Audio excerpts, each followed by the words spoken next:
please give it up for the very funny Abby Schachner. Oh, what an evening! It's a Jewish holiday. I've already had a drink. I don't fast, just so you know. The only thing I do fast is talk and drive. Let's see here. The Me Too movement swept the nation. I was groped by the hands of time. Who do I talk to? The other night I went for a walk and nature tried to attack me. A spider web put me in a chokehold, then a bougainvillea bush grabbed my left breast out of nowhere. You know, I'm not into comic books, but if a lightning bolt would have struck me in the clit, I think that would have been a great superhero origin story. You know, so if you see me on the news fighting a hurricane or stopping a volcano from erupting, you know that's my superpower. Oh dear. You know what? That's not the number one movement, though. The Me Too movement is not the number one movement. The bowel movement would be, that's a movement that we can all get behind. That's number one and coincidentally number two. So that's a great thing. But you know what? The Me Too movement brought out a lot of chronic and compulsive behaviors in people. You know, we got the Cosby, we got Weinstein, the Pillsbury Doughboy. Like 5 hand models came out about the Pillsbury Doughboy. They went to poke his belly, and he'd grab their finger and push it down and say, "Lower, hee-hee!" I think the only group that was happy about the Me Too movement were priests. It took the pressure off them. Anyway, you know, the seasons are changing. My seasons are changing. I'm turning into a hag. That's what's happening. Aww. Yeah, I am. When the sun goes down, my spine curves. 1-inch hairs pop from my chin. I'm craving soups.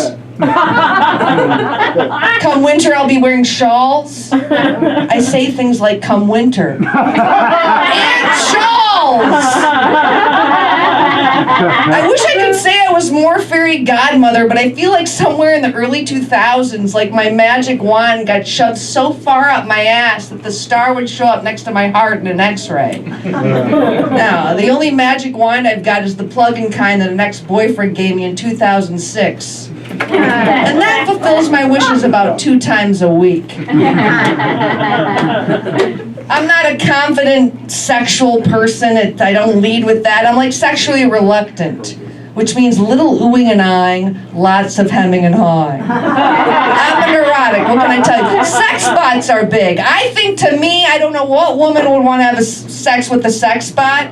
It sounds like a rape waiting to happen. If that thing, like, it could just short circuit and fall on top of you.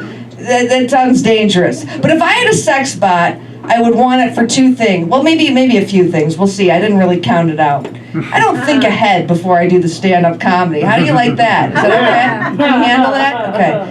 If I had a sex spot, I'd like it for a couple of things. Let's say, whatever. Doesn't matter how many. I'd want it for, 1, the physical movement. I'm not into like this cowgirl move. Like, I wouldn't want it sexual. First of all, let me just say, I'd want it built like a mannequin.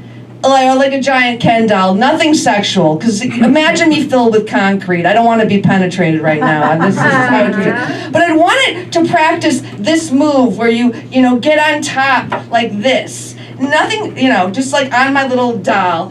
And I'd want to practice eye contact. We'll start at 1-minute increments, work our way up to 15 like meditation, like that. And then I'd want, when I get comfortable with my bot, I'd want it to start saying things that I'm used to, like, "Stop talking too much," or "You're not doing it right." "If I was real, I'd leave you." I have a lot of confidence when it comes to the sack. What can I tell you? I wish I did. I had sex too young. That's the problem. I was a cheerleader who lost her spirit. I didn't say yes, I didn't say no, it was just a bunch of light rapes. Rape light, the kind where you can hug after. The lingo's changed. I went from the top of the pyramid to the star basketball player's basement. But I take responsibility, I do, not just for the cheerleading uniform, for the fact that I chanted "Be Aggressive" about 65 times a week. And those boys heard my cries. My mother didn't. The boys did.